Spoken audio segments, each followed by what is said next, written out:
Salut les amis, on se retrouve aujourd'hui pour 5 minutes rétro, un nouvel épisode. Et aujourd'hui on va parler d'un épisode de l'œuvre de Neil Gaiman, Sandman, qui a marqué quand même l'histoire des comics, et en particulier le numéro 8 de Sandman. Donc on va découvrir ça tout de suite.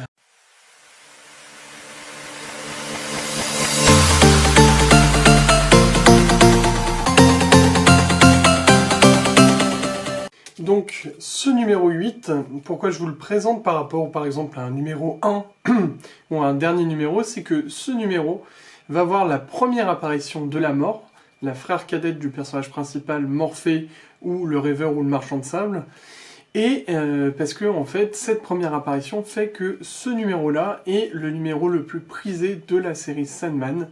Et pour faire un petit point sur cette série Sandman, finalement, la série Sandman, c'est l'œuvre de Neil Gaiman, une œuvre majeure dans l'univers Vertigo et même dans l'univers des comics de manière générale. À chaque numéro, il avait un dessinateur particulier. Donc sur ce numéro-là, si je ne dis pas de bêtises, de son prénom, c'est Mike Drinkenberg. Et toutes les covers sont dessinées par Dave McKean, un autre grand nom du dessin.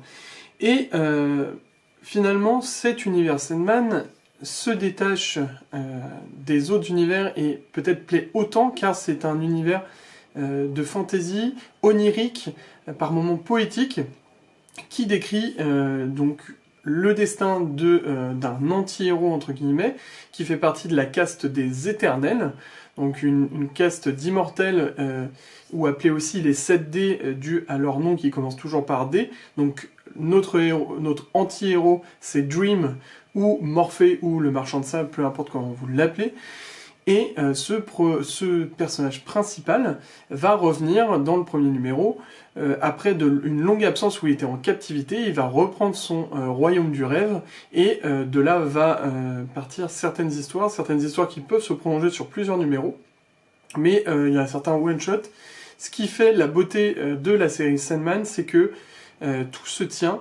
C'est très bien ancré, c'est pas du tout manichéen comme ça pourrait l'être dans d'autres comics, c'est vraiment destiné à un public plus mature.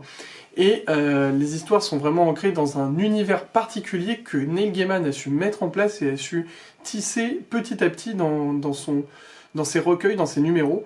Et donc on arrive au numéro 8 qui nous intéresse aujourd'hui. Et ce numéro 8, je le trouve intéressant parce que la première rencontre avec la mort, donc comme je vous le disais, le personnage principal fait partie des éternels, et parmi les éternels, il y a Death, ou la mort, qui est la sœur aînée de Morphée. Donc Morphée se repose après quelques péripéties que l'on a pu voir dans les numéros avant, notamment de reprendre son trône au pays des rêves, et donc il se repose tranquillement à New York, et là, la mort apparaît à côté de Morphée et se met en place un dialogue. Et ce qui est assez intéressant, et pourquoi je trouve ce numéro intéressant à vous présenter, c'est que la mort est décrite vraiment de manière poétique par Neil Gaiman. C'est-à-dire qu'il la voit comme... bien évidemment, elle a les cheveux noirs, elle est entourée de noir, donc toute la symbolique occidentale de la mort, mais elle est gaie. On sent qu'elle est joyeuse, il y a toujours une légèreté chez elle, c'est assez marrant. Et elle est surtout de très bons conseils pour Morphée, comme ça va l'être par la suite dans la série.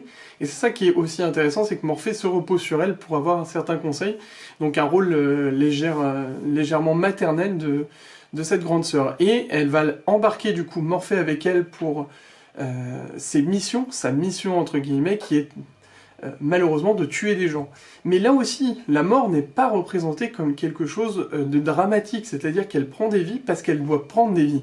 C'est une manière tellement pragmatique de décrire la mort, et c'est peut-être ça le décalage, et ce qui fait que ce numéro est juste magique à lire, parce que la mort n'est pas décrite comme elle peut l'être décrite dans d'autres romans, dans d'autres comics, dans d'autres BD, peu importe le format ou même au cinéma. Non, elle est juste pragmatique, elle est là, c'est la fin de quelque chose.